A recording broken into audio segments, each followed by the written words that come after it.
Nous vous saluons partout où vous nous suivez. Soyez le bienvenu dans votre nouveau numéro du magazine Deadline. Vous avez été nombreux à nous suivre lorsque nous avons reçu ici la semaine passée le porte-parole adjoint du chef de l'État de la République démocratique du Congo, Tina Salama, avec elle nous avons dressé un bilan, un portrait de 7 mois d'exercice de Félix Tshisekedi en qualité de président de la RDC.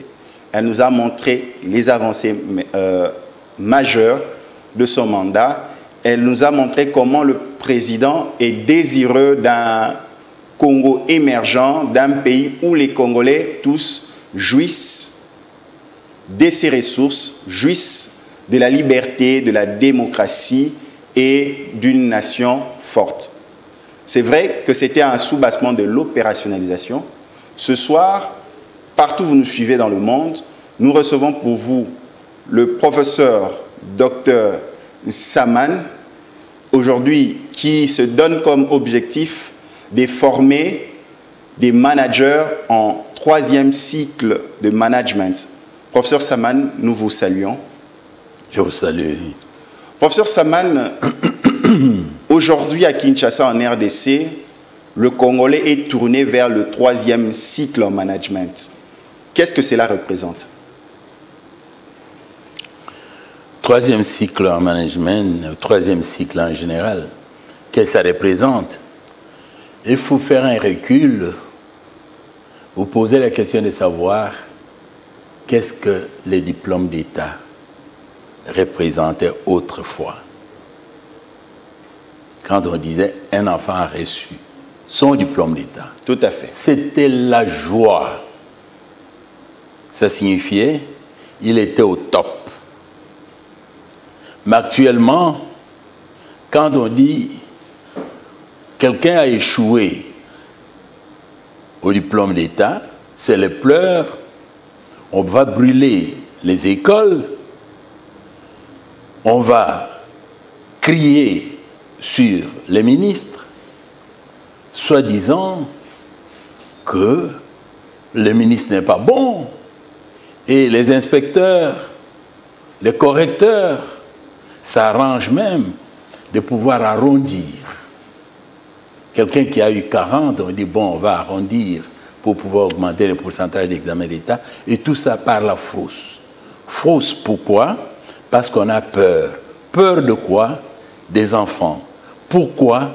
Parce que le diplôme d'État n'est pas en fait la résultante de succès réalisés au niveau de l'école secondaire, mais c'est plutôt la clé d'entrée au ciel, la clé pour aller à l'université.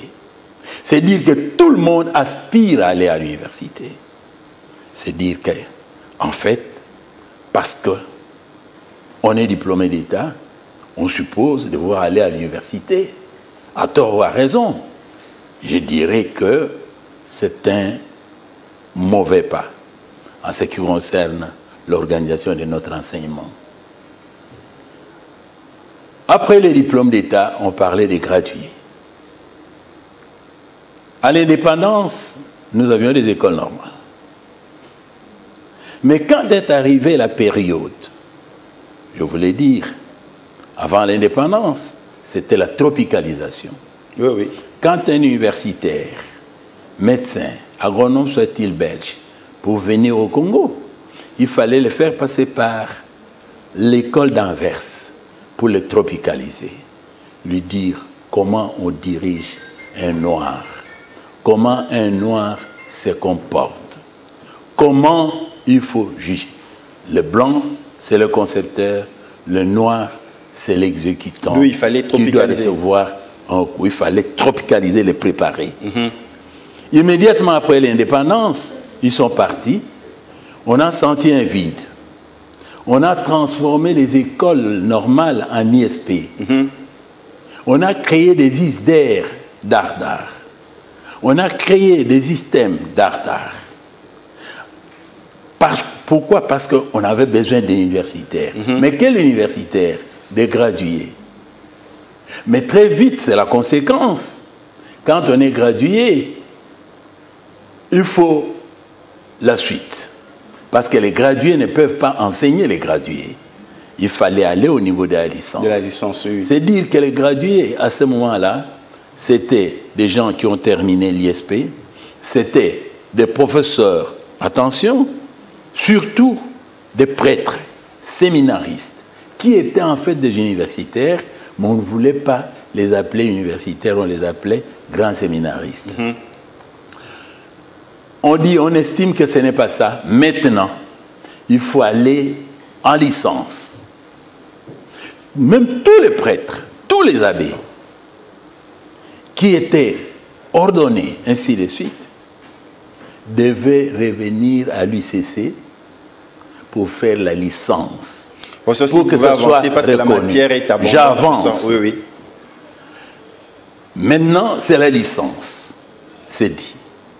Mais quand il y a des licenciés partout, ce ne sont pas des licenciés qui vont continuer à enseigner des licenciés. Tout à fait. Et aussi, tous les licenciés qui vont dans la vie pratique, ils accumulent d'autres connaissances qui sont des connaissances pratiques. Mais ces connaissances ne sont jamais validées. Tout à fait.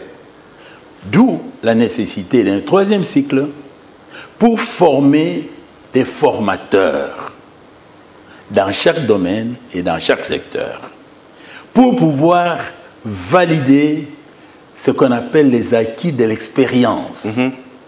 Des gens très expérimentés, ils se sont retrouvés dans la vie. Il est parti historien, mais il est allé dans la diplomatie. Tout à fait. Après 10 ans de diplomatie, ainsi de suite, qu'est-ce qu'il peut faire? Comment on peut valider ses connaissances? C'est pourquoi il faut penser à ce qu'on appelle MBA pour les médecins, pour les ingénieurs, pour les économistes.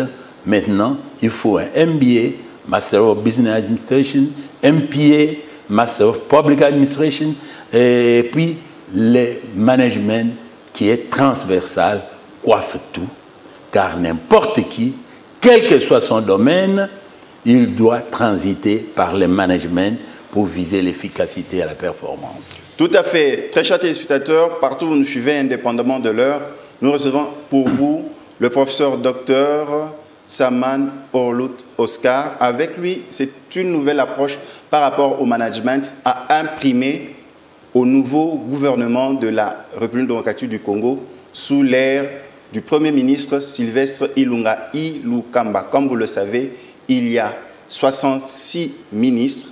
Comme vous le savez, plus de 70%, ce sont de nouveaux ministres qui n'ont jamais exercé en qualité de ministre au sein du gouvernement. Et il y a aussi deux avancées symboliques, 17% des femmes qui ont des postes importants et aussi un grand nombre de jeunes. Lorsque nous avons commencé notre série sur l'opérationnalisation, le professeur Dr Saman Orlut Oscar nous a expliqué que le président était un visionnaire, il donnait sa vision et cela devait être opérationnalisé sur terrain. Maintenant que les conseillers vont rester avec lui auprès de la présidence, il y a un gouvernement qui va traduire en impact, en acte, en geste, sa volonté par rapport à sa vision. Ainsi, nous venons près d'un expert pour nous partager sa vision, comment le Premier ministre ainsi que le Président doivent s'y prendre avec ce gouvernement de 66 membres. Professeur Oscar Saman Orlut, vous le savez, nous avons 66 membres au sein du gouvernement. Je vous pose directement la question. Nous commençons avec ces jeunes. Nous avons des jeunes au sein du gouvernement qui n'ont pas encore travaillé à ce poste de ministre. Peut-être sur le plan professionnel, c'est leur première fois. Ils ont œuvré au sein des partis politiques parce qu'il fallait un certain quota. Les membres du gouvernement devaient provenir du FCC et du CACH, chose faite. Mais vous, en tant qu'enseignant, vous, en tant que professionnel du management, comment le président ainsi que le Premier ministre doivent s'y prendre avec des ministres ou vice-ministres qui n'ont aucune expérience du vécu en tant que ministre? Et vous avez oublié les conseillers. Les conseillers, tout à fait. On dit le management, c'est une harmonisation parfaite de la planification et de l'improvisation. Planification et improvisation. Quand votre enfant tombe dans un trou, vous n'allez pas dire, mais je n'ai pas planifié, est-ce qu'il faut aller le prendre ou pas? Quand aujourd'hui quelqu'un, paf, il est nommé ministre, vous n'allez pas dire, on n'a pas planifié, on ne l'a pas préparé, ainsi de suite. En management, ce n'est pas ça. Il faut prendre chacun tel qu'il est, le modeler, pour qu'il puisse être capable d'assumer ses responsabilités. Il semble y avoir une sorte de dédoublement. Il y a des conseillers. Eh bien, on peut se calmer. Les conseillers, en principe, du point de vue du management, ont un rôle capital qui, en fait, répond à l'adage qui dit « Le conseiller décide dans l'obscurité, mais le chef annonce la décision en public. » Tout à fait. C'est-à-dire, en fait, le conseiller, c'est ce qu'on appelle parfois cercle de qualité. C'est sorte de brain trust, c'est-à-dire une sorte d'intelligence qui, en silence et calmement, est en train de donner des suggestions. Je ne dis pas décider, mais donner des suggestions. Et généralement, avec 3 possibilités de réponse pour les chefs. Mais on laisse au chef la latitude de choisir l'alternative qu'il veut. C'est le chef qui décide. Le conseiller, normalement, n'est pas quelqu'un qui fait le m'as-tu vu. Le conseiller, c'est celui qui se calme et il annonce. Mais après, il y a les ministres. Tout d'abord, le Premier ministre. Le Premier ministre, c'est celui qui porte, en fait, le bâton que le président de la République lui a confié pour taper sur les managers opérationnels. Les conseillers ne sont pas des managers opérationnels. Ce sont des souffleurs. OK. Ils soufflent des conseils. Les managers opérationnels, ce sont des ministres, chefs d'exécution, des gouverneurs, des administrateurs du territoire, etc., etc. Alors, le Premier ministre, c'est celui qui porte les bâtons pour dire, voilà, c'est pas là, ainsi de suite. C'est pas là signifie quoi? C'est que le président de la République a conçu comme visionnaire. Et il a dit au Premier ministre, voilà notre visée. Et le Premier ministre est en train de suivre les managers opérationnels. Ces managers opérationnels sont subdivisés en groupes. Il y a ceux qu'on appelle vice-premier ministre. C'est pour pouvoir servir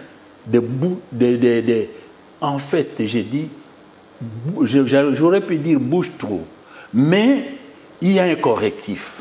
Parce que nos premiers ministres ici, ils sont d'abord titulaires d'un ministère.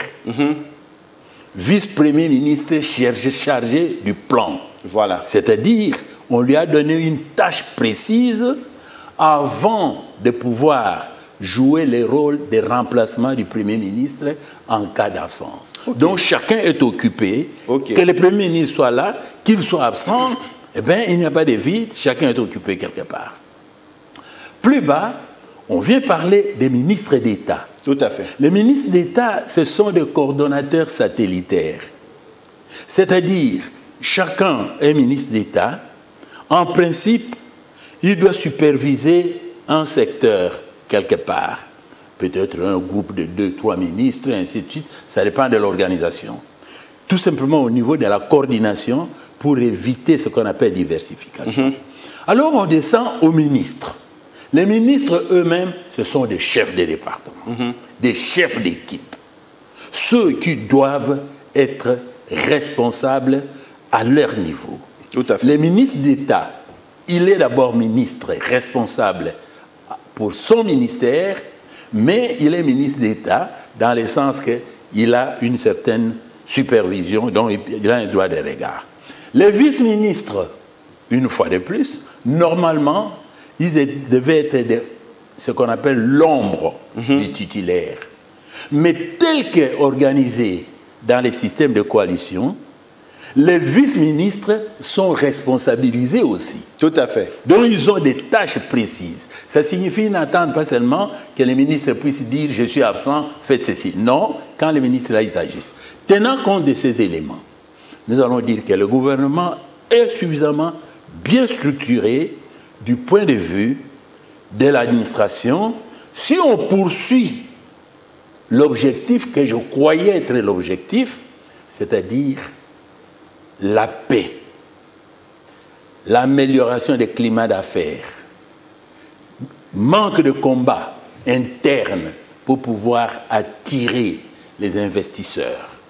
Quand c'est calme, on laisse alors au président de la République d'impulser et au ministre, et le Premier ministre de prendre son bâton pour commencer à vérifier si chaque ministre a fait ce qu'il devait faire. Voilà, je crois qu'à ce niveau-là, que ce soit 60 ministres ou pas, si l'objectif est la paix, je crois que ça ne poserait pas de problème.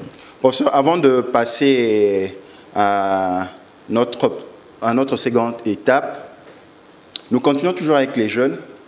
Vous avez une théorie que vous appelez de 3 semaines. Le jeune ministre qui n'a pas encore travaillé doit s'adapter. Et je prends un cas pratique. Vous m'avez parlé. Oui, je prends un cas pratique. Par exemple, lorsque les Lumumba était Premier ministre, avec tous ces jeunes ministres autour de lui, même avec le cas de Mobutu, avec Tshisekedi, Papa, Seigneur, ministre, ainsi de suite, des Bomboko. Est-ce que c'est le même cadre de configuration que nous vivons aujourd'hui? Il peut y avoir ressemblance, mais sans avoir nécessairement identité. Ils étaient jeunes aussi sans expérience. Hein? Alors je veux vous ajouter, cette expérience-là, ce concept, je ne l'aime pas beaucoup. Tout à fait. Parce qu'on peut être expérimenté à soulever des pierres. On a l'expérience à soulever des pierres pendant 30 ans. Alors ça fait quoi? On peut avoir l'expérience à multiplier des enfants parce qu'on en a fait 80. Alors c'est quoi du point de vue de ceci, c'est là? Okay. Pour moi, ce qui importe, c'est la compétence. La compétence, voilà. Ce qui importe, c'est la compétence. Et surtout, transformer les connaissances en compétences. Tout à fait. Parce qu'aujourd'hui, je veux vous dire que quand on parle du management, il y a 2 volets. Il y a le management empirique qui généralement est inné. Pour avoir travaillé, pour avoir vécu avec les pères médecins, pour avoir vécu avec les pères charpentiers, on commence soi-même aussi à agir. Pour avoir vécu dans une famille de politiciens, les enfants apprennent très tôt à aimer la politique, ainsi de suite. À ce moment-là, ils peuvent appliquer le management empirique des politiques des ressources humaines. Tout à fait. Management des politiques des ressources humaines. Comment on forme celui qui doit conseiller, coacher la politique. Alors à ce moment-là, vous ne pouvez pas croire que c'est l'âge qui peut éventuellement rendre quelqu'un incapable. On dit d'ailleurs aux âmes bien-nées. La valeur n'a pas le nombre de jours. Ah, c'est ça. Les jeunes, déjà, quand on a... Mais un Kadogo, à 14 ans, quand il tire une balle, tu vas mourir ou pas? Eh bien, partant de là, c'est question de compétence. Alors, la compétence dans quoi? C'est là le problème. Il y a quelqu'un qui était footballeur, un entraîneur de football. La question est de savoir si on le place ministre de jeunesse et sport. Et c'est nécessairement lui qui doit être le bon ministre. Et surtout, quand il arrive là, il applique la rigueur qu'il a appliquée auprès des joueurs là-bas, vis-à-vis de son chef. Il injurie les chefs, ou il tient un langage désobligeant. Mais on va le foutre dehors. Tout à fait. Alors, tu diras, c'est la compétence là-bas. Non. De un, quand on dit, moi j'ai dit compétence, aptitude à faire quelque chose, alors là, ça se teste. Je dirais, de un, en management, il y a la théorie des 3 semaines pour maîtriser sa fonction. OK. Théorie de 3 semaines pour maîtriser sa fonction. On te nomme ministre aujourd'hui. Il y a une théorie qui vous permet, en 3 semaines, de maîtriser la fonction de A à Z et d'agir. Tout à fait. Maîtriser la fonction, ça signifie quoi? Quelqu'un qu'on nomme aujourd'hui, demain, il donne son plan d'action. Non, ce n'est pas comme ça que ça se fait. OK.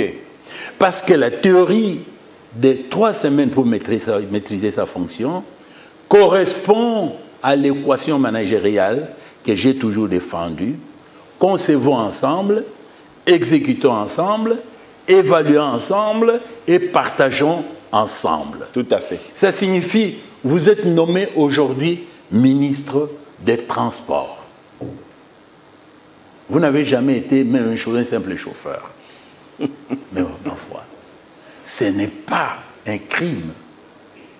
Quand vous appliquez la théorie de 3 semaines, eh bien, vous allez diviser les semaines en 3 parties. Première semaine, deuxième semaine, troisième semaine. Qu'est-ce que je vais faire? Professeur, nous avons... Alors, partant de là, ça sera très simple. Capitalisez ce que vous trouvez sur place. Il y a des ministres qui transforment leur cabinet en secrétariat général. Les secrétaires généraux sont négligés. Mais n'oubliez pas que même le huissier du ministère peut vous donner des informations utiles qui vous permettent d'avancer. C'est pourquoi, quand vous êtes là, concevez ensemble, avec tout votre personnel, exécutez ensemble, vous décidez ce qu'ils doivent faire avec eux, évaluez ensemble. Ici, là, je dirais clairement que la méthode, c'est appliquer le management axé sur les résultats. Ce qui signifie, ce qu'on a appelé par exemple programme de 100 jours. Il faut maintenant multiplier des programmes de 100 jours ou des programmes de 100 jours, 100 jours, 100 jours, de façon qu'on puisse assurer un suivi. Au départ, chaque ministère doit choisir des points phares qu'il devra réaliser pour les 100 jours qui suivent. Tout à fait. Il dit pour les 100 jours, je vais faire ça, ça, ça, ça, ça. Et il dit ça avec tout son personnel. Le Premier ministre est au courant. Le Premier ministre, avec son bâton, il suit. Celui-là, quels sont ses 100 jours? Il y a ça. Celui-là, quels sont ses 100 jours? Comme ça, il aura une facilité dans l'évaluation. Quand terminé, on les met tous ensemble, vos 100 jours. Est-ce que vous avez respecté? Quels étaient les points faibles? Et vous là, etc., etc. Et puis, on continue. Mais tout cela dans un cadre globalisant qui est le programme du gouvernement, qui est la vision du chef de l'État. Le chef de l'État a dit, je vais poser tel acte. Les autres voient. Mais maintenant, il faudra aller ministère par ministère pour pouvoir comprendre quelle sorte de management il faut appliquer à ce niveau-là pour les 100 jours. Professeur Saman, la Constitution attribue la parité à la femme dans chaque institution de l'État, dans chaque structure. Pour le gouvernement, en principe, il devait avoir 30% de femmes au sein du gouvernement, mais là, on atteint 17%. Donc, sur les 66 membres, nous avons 11 femmes ministres. Ma question, le fait que la femme n'a pas su avoir des fonctions très élevées de responsabilité au sein du gouvernement, est-ce que cela ne crée pas un complexe ou une pression dans la gestion de ces fonctions? Vous, en tant que manager. Je vais tout d'abord vous dire ceci. Il faudra que nous fassions un distinguo. Tout à fait. Pour terminer, avant de clore le premier chapitre, quand on a dit 66 ministères, vous devez savoir qu'il y a 66 types de management qu'on applique. Par rapport à ces 66... Au ministère du développement rural, on applique le management du développement. Là, on va arriver à la fin. Non, je vais y aller. OK. Ainsi de suite. Au ministère de la territoriale, il y a le management public de la territoriale. Au ministère, je ne sais pas, des commerces, il y a. Au ministère des mines, il y a comment... Alors, chaque ministère doit, je reviens là-dessus, pouvoir choisir des programmes phares pour 100 jours. Tout à fait. Je prends seulement un exemple, par exemple, le ministère des Mines. Dans les programmes phares, il doit dire comment harmoniser des relations entre des creuseurs dans l'Oualaba avec des compagnies minières. Tout à fait. Il y a le gouverneur qui est là, qui est en train de faire un travail fantastique. Richard Mouliège-Manguez. Voilà. Donc, dans ce cadre-là, un des points, c'est celui-là. Il dit, dans 100 jours, je dois avoir harmonisé ça. Après 100 jours, il va dire comment il a harmonisé. C'est un exemple seulement. Tout à fait. Dans l'habitat, on doit dire comment est-ce qu'on peut procéder de façon qu'un fonctionnaire qui arrive maintenant doit savoir que dans 5 ans, je dois avoir au moins une voiture, dans 10 ans, je dois avoir une maison, dans 20 ans de service, je dois avoir au moins une petite ferme, etc., etc. Donc, il programme ça. Voilà des choses qu'on peut faire. Maintenant, je reviens à vous. Vous me parlez des femmes. Oui, des femmes. Alors, quand vous me parlez des femmes, une fois de plus, il faut qu'on puisse bien s'entendre. Tout à fait. Le management est une procédure. C'est le comment faire. Alors, le droit est normatif. Le droit s'occupe de ce qui est. Le droit plutôt s'occupe de ce qui devrait être. Et le management s'occupe de ce qui est. Quand le droit dit il faut 50% de femmes, le management dira comment arriver à 50%. Tout à fait. Quand le droit dit 50% et qu'on se retrouve avec 17%, le management va dire que peut-on faire pour passer de 17% à 50%. Alors, partant de là, c'est là, le nombre de femmes n'a rien à voir avec l'efficacité et la compétence là où... pour pouvoir arriver à réaliser les programmes du gouvernement. Ma question... Je continue en disant, on ne peut pas sous-estimer, même s'il y avait une femme, il y en a qui se sont distingués. Tout à fait. Nous en connaissons. Les Sophie Kanzalopok, oui. Vous allez voir la présidente de l'Assemblée, allez voir Mama Lukiana, ainsi de suite. Ils sont partis. Ce n'est pas le nombre qui compte, mais c'est la crédibilité, la compétence personnelle. Comment on l'a formé pour arriver. Par conséquent, avoir 17 femmes ne doit pas inquiéter normalement en ce qui concerne l'apport.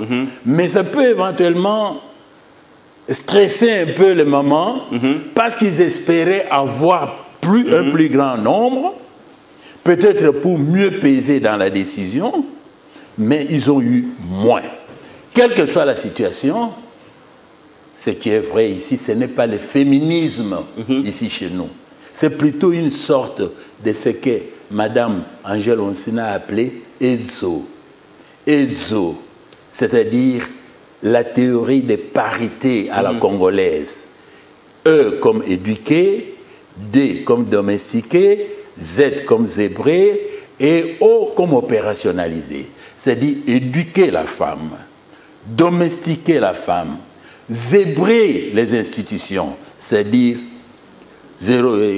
comme zèbre, quoi, autant de femmes que des hommes, et opérationnaliser. Ne laissez pas les femmes très loin approcher. C'est la théorie que le professeur Angèle Onsina a développée lors de sa thèse de doctorat. Donc c'est dire, me parler de la compétence des femmes, me demander comment on peut arriver à atteindre les 50%, c'est une bonne question. Me dire, elles sont 17, Est-ce qu'elles peuvent être utiles ou pas? Ça, c'est sans aucun. Est-ce que ce n'est pas une pression supplémentaire de savoir que depuis le temps, elles n'ont pas eu accès à des fonctions si élevées? C'est vrai qu'aujourd'hui, quand on prend l'Assemblée nationale, il y a Madame Janine Mabunda qui est la présidente, mais au sein du gouvernement, par exemple, avoir une femme à la tête des affaires étrangères en RDC, c'est une première fois.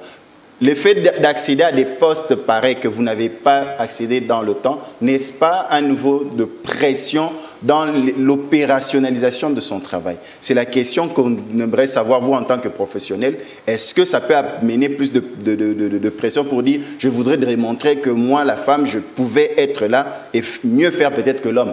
Là, il s'agit de management politique des ressources humaines. Tout à fait. C'est-à-dire, les mamans utilisent leur management politique pour arriver à atteindre un objectif. Quand à longueur de journée, ils se réfèrent au président Tshisekedi. Président, vous êtes venu, regardez-nous. Ça, c'est tout simplement un management politique des ressources humaines.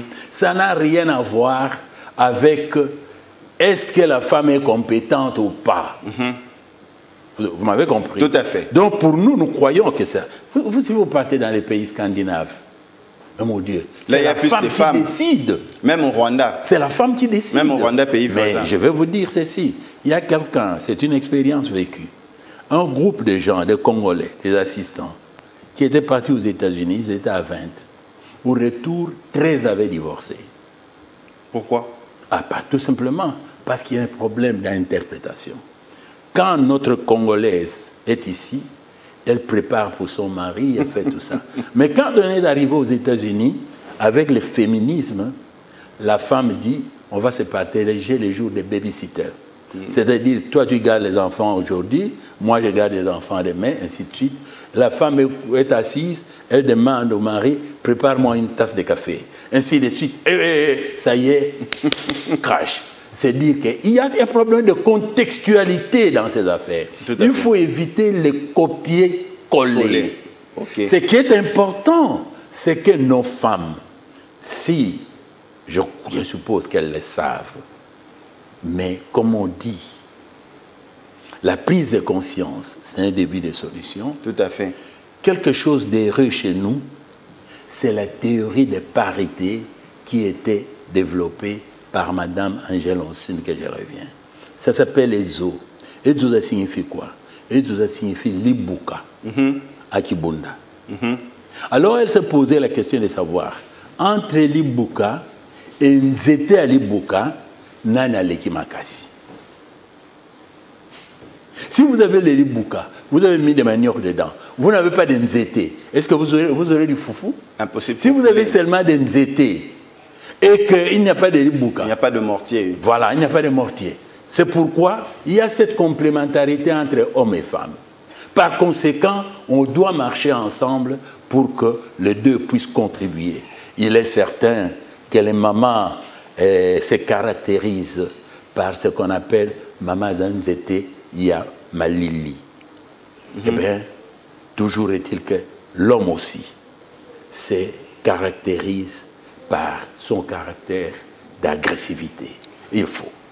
Professeur Nsaman, maintenant, l'avant-dernière phase de notre émission, pour ces ministres qui ont eu d'autres fonctions de ministres et sont allés ailleurs, par exemple Steve Mbikai, il y a des changements, Thomas Lohaka, qui aux infrastructures et qui va aller à l'enseignement. Quelle approche managériale quand on conduisait d'autres objectifs, d'autres affaires et se retrouver dans d'autres objectifs aussi, dans un autre ministère? Comment s'adapter? Là, je suis en train de vous dire tout simplement, c'est comprendre que le management, c'est un éléphant entouré de 20 aveugles. Comme vous aimez souvent quand dire. On touche l'éléphant, chacun définit l'éléphant en fonction de la partie qu'il a touchée. Mais il définit que c'est l'éléphant qui a une oreille qui est en train de battre, ainsi de suite. Transférabilité de compétences, c'est ce qui est fantastique.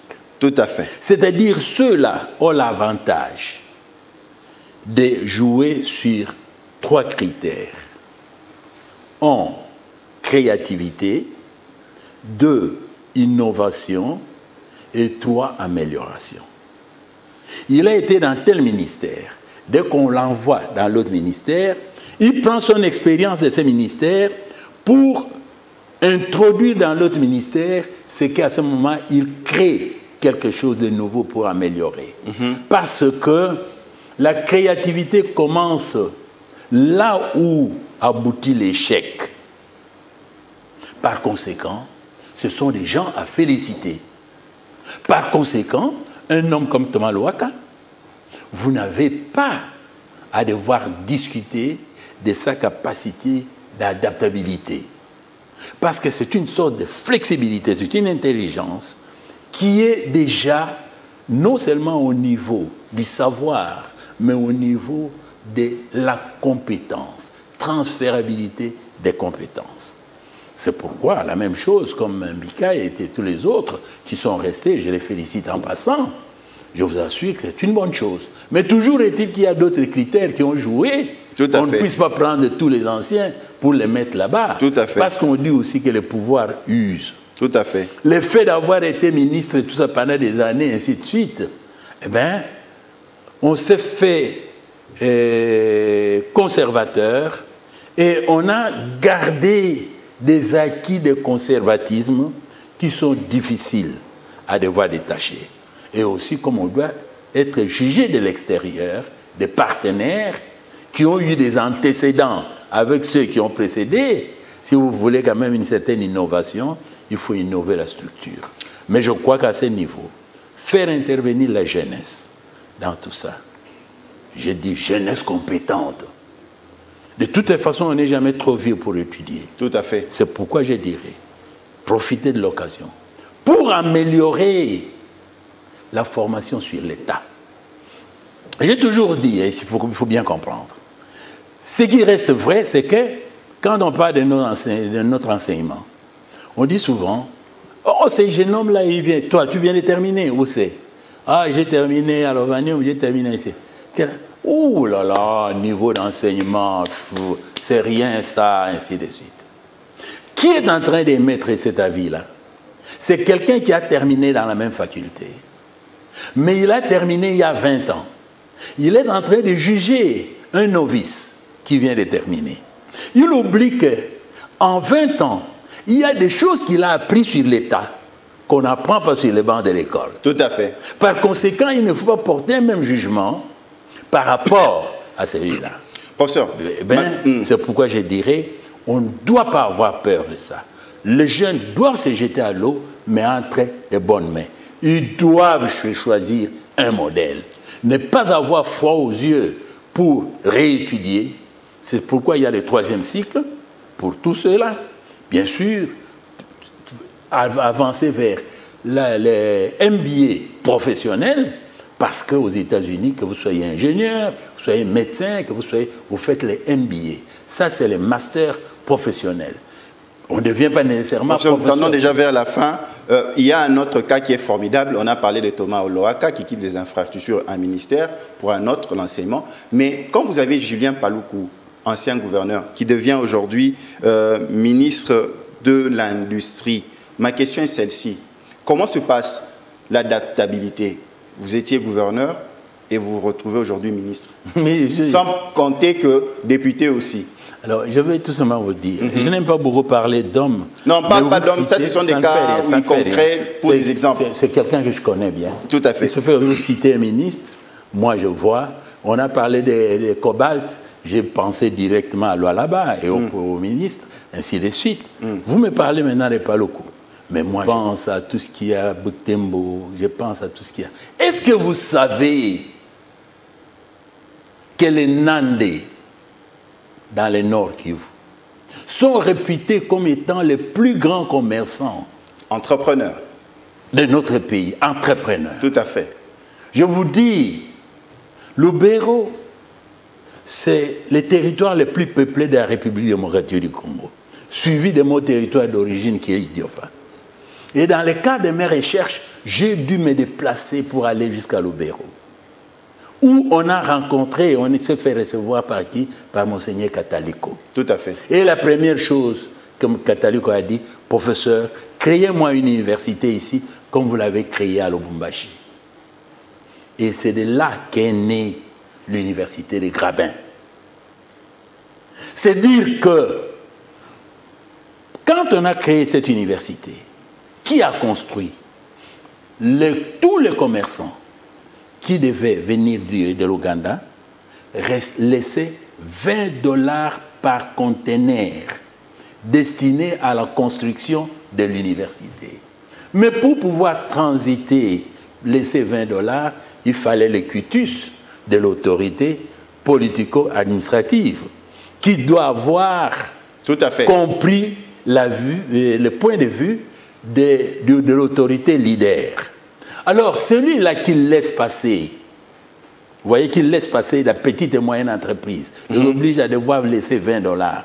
Vous ne pouvez pas dire que la petite et moyenne entreprise n'est rien pour lui. Mais ce qui est vrai, l'avantage pour lui à ce moment, après cette expérience de plus de 10 ans comme gouverneur, après ces combats, avec tout ce qu'il y a comme, je ne sais pas, des milices et consorts, mais malgré tout ça, avec l'avantage de la culture des commerçants que cette province a, il y a moyen de devenir, on aurait pu l'appeler ministre, on aurait pu appeler ce ministère ministère de l'industrie industrialisante. Ok. Au lieu d'appeler ministère des petites et moyennes entreprises, non, ministère de l'industrie industrialisante. C'est-à-dire permettre les petites industries à devoir se multiplier. Et je crois que Paluku est capable, quand il est encore un peu modélé, bien sûr, accompagné, d'arriver à faire cela.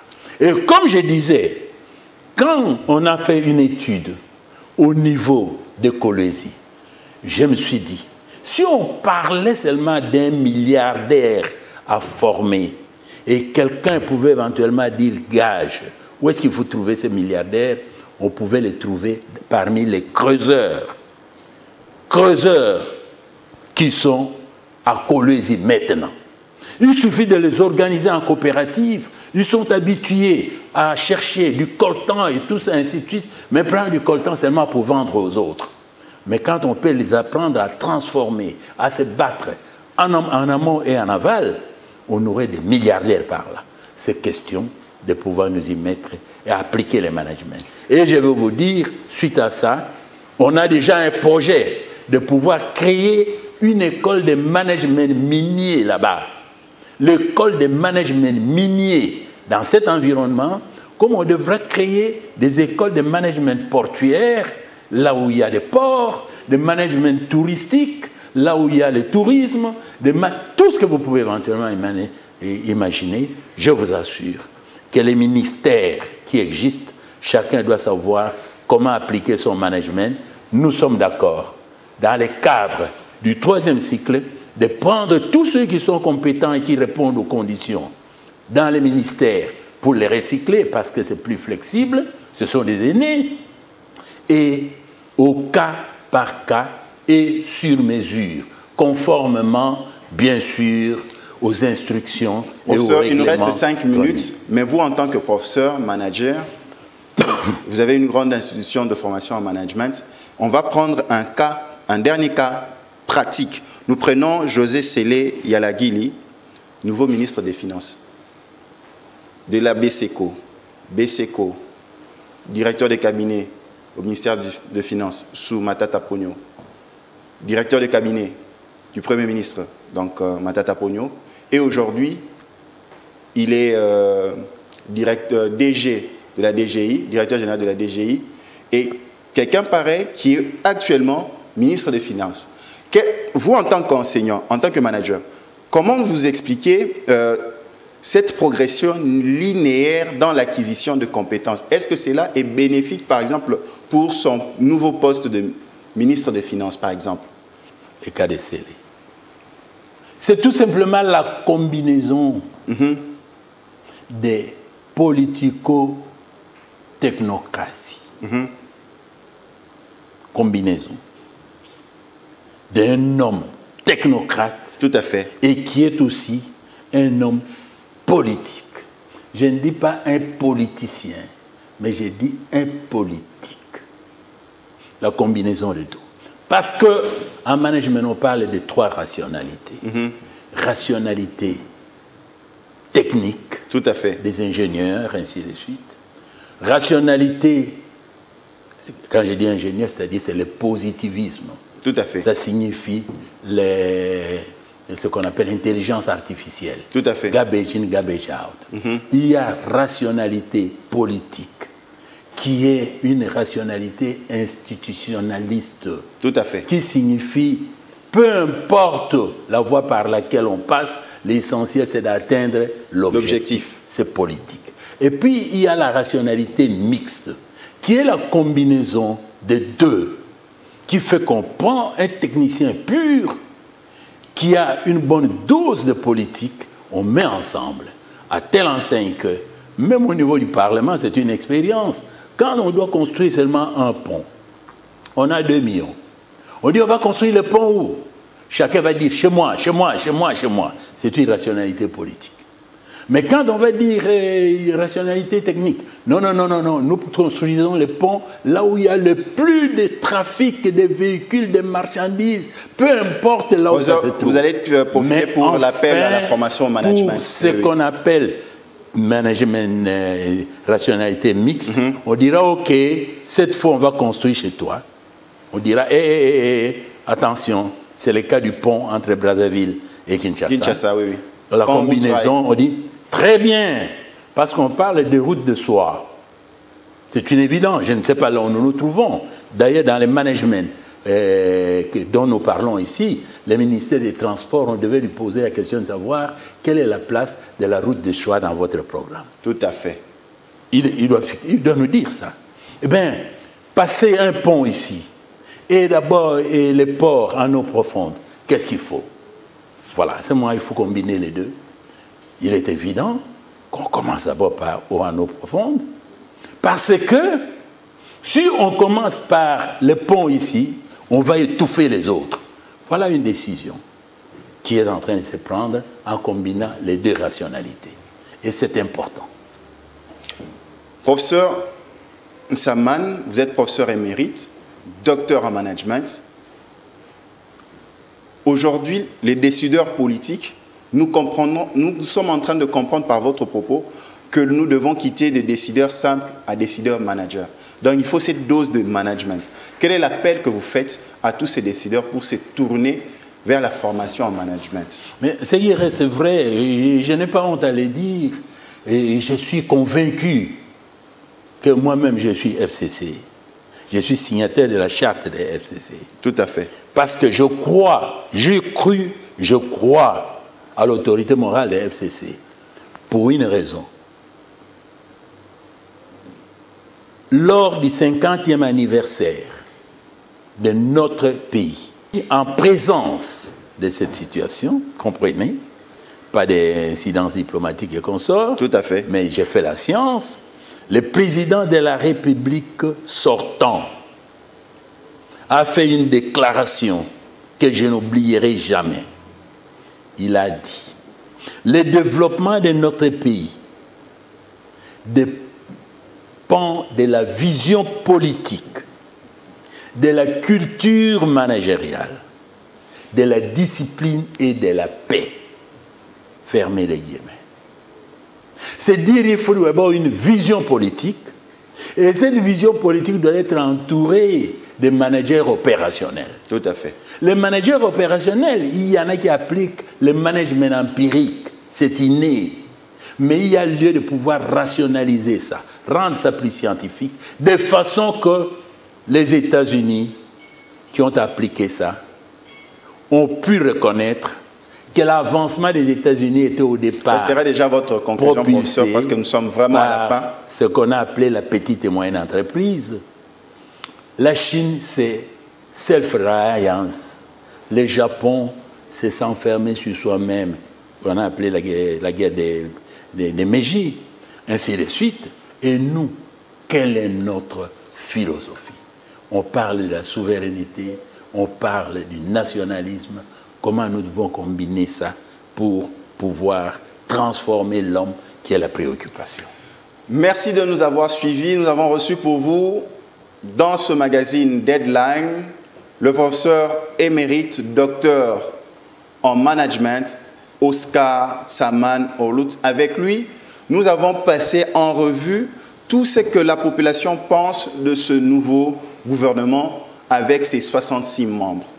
Le professeur Tsaman nous a fait comprendre qu'il y a une approche managériale spécifique à chaque personne issue de ce gouvernement. Pour les jeunes ministres qui viennent d'arriver, qui n'ont pas d'expérience, pour la femme qui, congolaise, a accès à un grand portefeuille au sein du nouveau gouvernement, et pour ces vertébrés qui ont cette possibilité de quitter ministère en ministère ou de quitter d'autres tâches de responsabilité, gouverneur à ministère, ainsi de suite, pour nous donner cette latitude dans la visibilité managériale de la chose publique. La théorie des 3 semaines. La théorie de 3 semaines, voilà. La théorie de 3 semaines pour l'adaptabilité en 3 semaines. Comment prendre possession de ces nouvelles fonctions. Tout à fait. Ce qui signifie, quelle que soit la situation, il faudra nécessairement, très humblement, que le Premier ministre, le Président de la République, puisse décider d'aider tous les membres du gouvernement à parler le même langage que lui. Le même langage, ce n'est pas un langage normatif. Tout à fait. C'est-à-dire, la Constitution a dit tout ça, ainsi de suite. Mais c'est un langage prospectif. C'est-à-dire, comment créer, comment innover, comment progresser pour atteindre les objectifs que lui va s'assigner. Professeur Tsaman, un grand merci pour avoir participé à notre magazine. Je ne pense pas que ce sera la dernière fois. Merci, professeur. Je vous en prie. Partout où vous nous avez suivis, vous nous ratez ce dimanche à 22h sur Kin 24. Rattrapez-vous le jeudi à 14h juste et suivez-nous sur toutes les plateformes liées au magazine Deadline sur vos réseaux sociaux. Merci, professeur Tsaman. Que Dieu vous bénisse partout où vous nous avez suivis.